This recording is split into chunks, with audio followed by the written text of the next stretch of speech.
Hey, what's going on, guys, and welcome back. So yesterday, as of the time you guys are watching this video, I did stream the recent Scarlet and Violet reveal trailer, trailer 2 that is, and basically we kind of went through it as a chat. We kind of combed through different aspects of it, but I mean, if you were to just watch the video, you'd have to kind of jump around to find, you know, all the information in one spot. Today, we're going to be doing it all back to back, one by one. I'm going to be going through this trailer and pausing it at certain points to show you guys like certain things, or if I have any sort of interesting theories or takes, we're going to go through that too, because there's a lot that is jam-packed into this trailer that is either really easy to miss, or just if you weren't like sort of in that like theory mindset, you wouldn't think about. So that's what we're going to be doing. There's a lot of stuff that I think is really interesting that is going to pertain to gameplay as well. So let's just get right into it.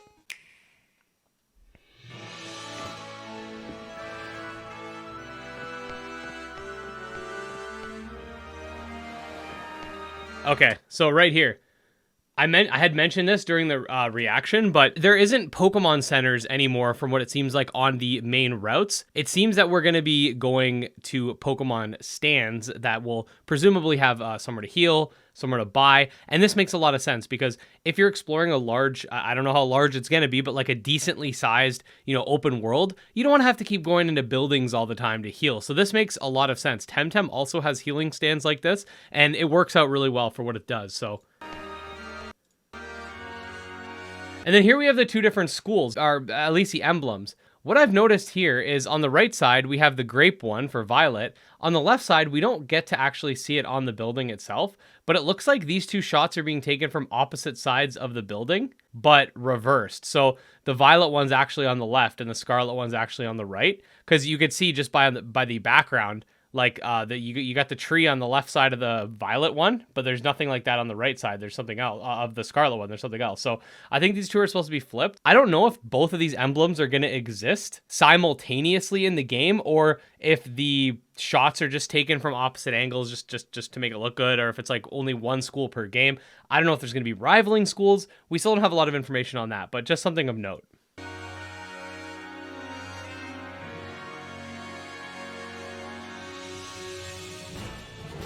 Here we go, your two professors. There's a couple things, obviously. One of them is dressed very prehistoric-esque. One of them is dressed like a future boy. Okay, so also one thing about Seda, the professor for Violet. Seda is dressed up like a prehistoric person. She has these like really sharp teeth that almost look like carnivorous in nature. So my assumption is, if time travel is thrown into this game, she might be from a long past where, you know, humans had to eat meat a lot more to survive. Maybe like hunter-gatherer, something like that. I'm not sure about evolution with regards to how our teeth have evolved. I haven't researched it. I haven't gone that deep, but I think that's what they're going for. I know in anime, sometimes they do the sharp teeth thing for characters just to sort of like suit their personality, but I think that that's indicative of her being from a different time. And then this guy, like, he's very clean. You have, like, the outfit he's wearing that's very, like, almost robotic in nature. You can see some of it glowing out of his shirt on the right side as well. So I'm not sure if these people just wear that or if these people are cyber people or something like that. So I'm not 100% sure about that. Cyborgs. You guys know what I mean.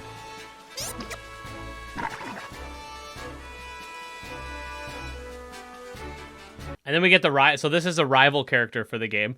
And interestingly enough, let's see here, she's wearing the red shorts. And you're also wearing the red shorts. I'm not sure if in Violet she's going to be changing pants. So we got to pay close attention. But I'm pretty sure she wears the same clothes no matter which game you're playing, which is kind of interesting. And there's another thing about her arm. So her arm, she has this thing on it. A lot of people are saying it looks similar to a guard you use for archery. I find this arm thing very suspect in my opinion. Extremely suspect. Like, I feel like the gimmick might be tied to that. And then obviously we get the new Pokemon.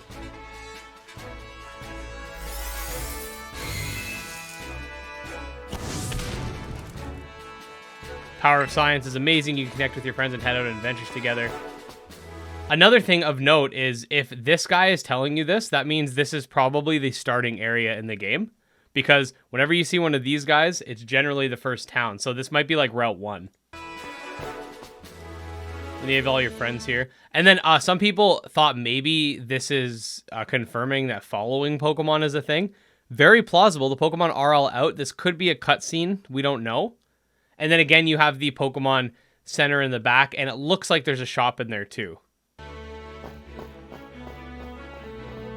And your friends just run away from you because they don't want to explore with you. And then you also get to see some more character cosmetics. I think the characters look a lot better, or at least like in the other outfits, like even though it's very similar, but they look a lot better in the suspenders and pants than in their normal outfits, in my opinion. Canyon biome, then we got the Talonflame pre-evolution. So there is another Poke Center stand up there. As you can see, it's not an actual center, it's a stand. Another fruit Pokemon.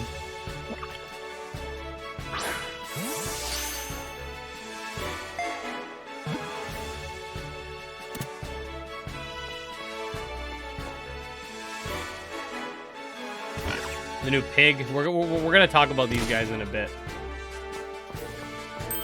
Okay, this kid. Okay, someone pointed out this kid has some sort of bull on his shirt. Now, some people think it is related to Tauros. That's possible. Maybe it's like a variant. It could be a new bull. We don't 100% know, but generally speaking, if people have graphic animals on their shirt, it's a Pokemon. So this is a very good indication that there might be a Generation 9 variant for Tauros, or an evolution, or some type of Pokemon related to that, at least related to a bull. It's very possible. I think Tauros is the only bull Pokemon we have. Bouffalant's a buffalo. So, I don't know, it could be pretty interesting if we get something new like that.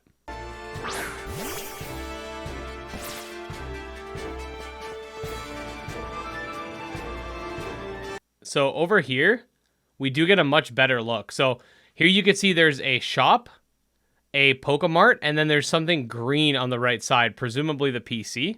Not 100% sure about that. We got the trading. Looks like Wonder Trade. They're just some different biomes. Nothing too crazy. Toxapex is back to rule the stall metagame. And then we get to these. So this makes me wonder if gyms will take place outside, because they got the emblem with the Pokeball, not in the middle, like okay, that's any Pokemon battle stage, but on either side you could see it's like a half Pokeball with like a flame on it. So maybe this is like a fire type gym. And there you see the fire with the crystals.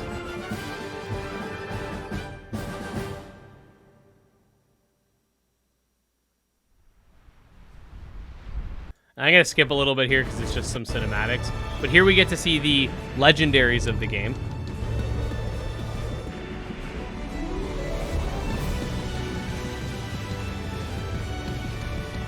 Now, both of these seem to be inspired by modes of transportation as well as past versus future. So the one on the left has this giant wheel kind of on the front. Some people are speculating that it could transform into like a motorcycle or something like that. And that does sound a little crazy on its own.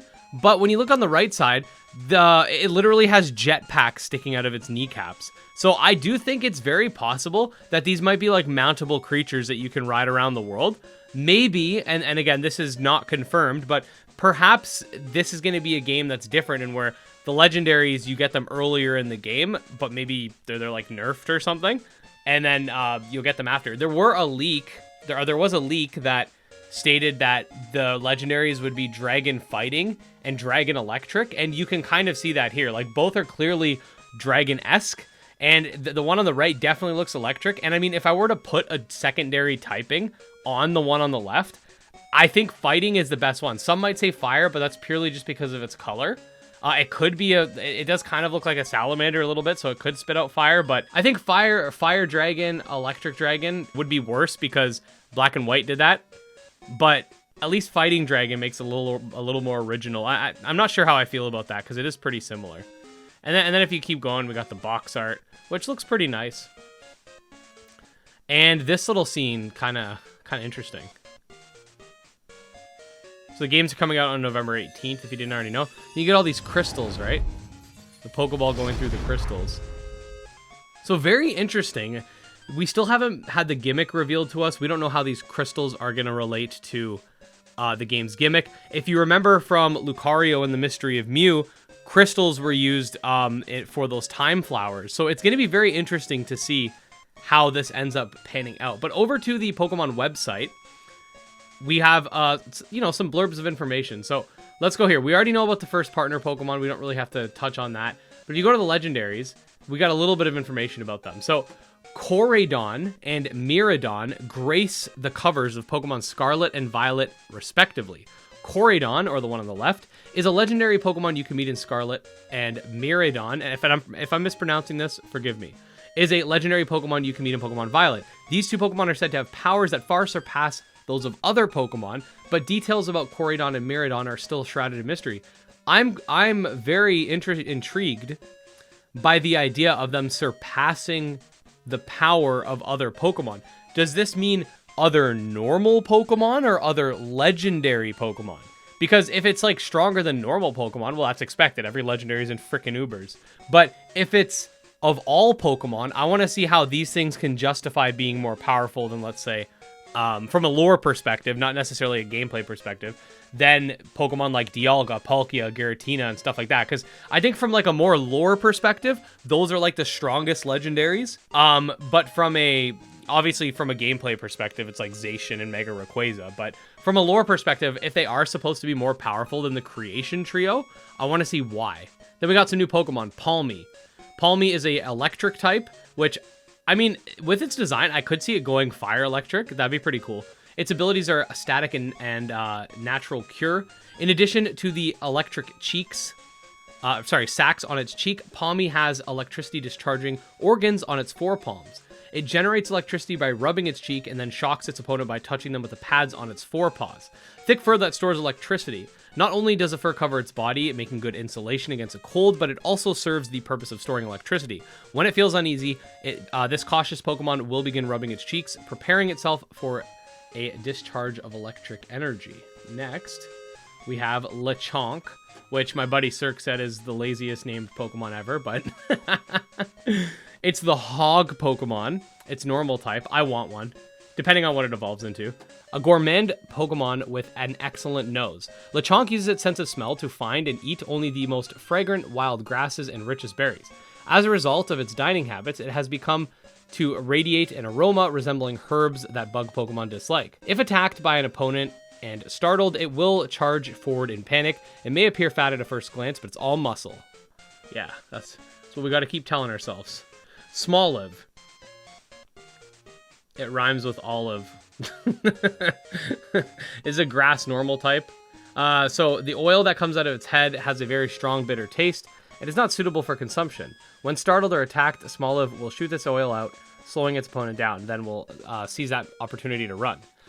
With the fruit on its head, Smoliv stores oil from nutrients it gathers through photosynthesis. As a result, it can go a week without eating or drinking. It prefers dry, sunny climates and likes to spend its day sunbathing. And yeah, that's pretty much the gist of the Pokemon information as it pertains to the website and the YouTube video that they came out with. However, we're not done yet because Bisloba, one of the moderators in our Discord server, who also happens to know a lot about Spanish and Portuguese culture, being Portuguese herself, gave me a big thing of information regarding the Pokemon designs, some of the names and stuff like that. So this is actually, I'm really, really, really appreciative of this, Bisloba. If you're watching, thank you so much for giving this to me, because this is like some more insight into the names and the lore that I wouldn't be able to get myself without an extensive amount of research. And a lot of this would be stuff that I might very easily miss. So we're going to start off here. Professors, the names Seda or Sada and Turo make reference to the Spanish words pasado and futuro. These words can have feminine connotations, so the last letter can turn into an ana, so Sado can also be Sada. These names have nothing to do with trees like tradition had it with the previous gens, but in Spanish/Portuguese culture, people have two first names normally, so they might still get a second first name that can have a reference to trees somehow. Pokemon showcased. Smoliv, the small olive, is based on an olive, as you might have guessed, and their trees love dry and hot weather to grow.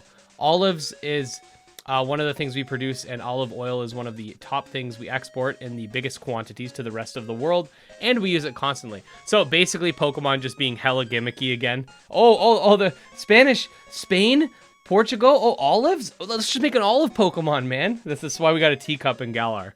Lechonk is a big black Iberian pig. We have many of them bred and living in the wild here, and love to use its meat, especially for churros. Oh, I know what a churro is. Those are good. So I guess you'll probably get a food-related evolution maybe later on. Hey, maybe that professor with the big teeth, that's her favorite snack. Lechon means piglet in Spanish, so I guess the rest is either a pun with chonk or the oink sound. Palmy is the biggest mystery in my opinion. Some say it's based on the European hamster, but they don't even exist in the wild either in Spain or Portugal. He looks kind of like the Pika clone. That's true, he does. And doesn't have any distinguishable traits other than being chonky. We have our couple of rodents, but without more clues, it's very subjective. The name also doesn't seem to resemble anything in specific. Last thoughts. For a conclusion, I can't really say for sure, but it's very possible that Violet and Scarlet games are supposed to represent both Portugal and Spain. In the stream, I commented that Portugal already switched some good decades ago to the democratic regime, while Spain is still stuck on the monarch one. Hence why I think Violet and Portugal... Oh, sorry, why Spain is Violet... Sorry, Violet is Portugal and Spain is Scarlet. The oranges and grapes are highly produced in both countries, but funny enough, Portugal was the first country to get to Japan, and it presented also for the first time, grapes and wine to them. So the kanji for grapes is also used to reference us, the country of Portugal. So yeah, a lot of very interesting information. Thank you so much to Bisloba for the insight. Again, I would not have been able to come up with any of that on my own. I would have just been like, oh, look, it's a fruit. Oh, look, it's an olive. Like, thank you so much. Very useful. If you guys do want to stay up to date on Pokemon Scarlet and Violet, or if you like monster taming games that are not Pokemon, subscribe to my channel if you would, because I put out new monster taming videos every single day. I do have some more videos planned for Scarlet and Violet. Let me know what kind of videos you'd like to see, and to stay up to date, like I said, subscribe to the channel. With all that being said, thank you guys so much for watching, and I'll see you guys next time. Peace.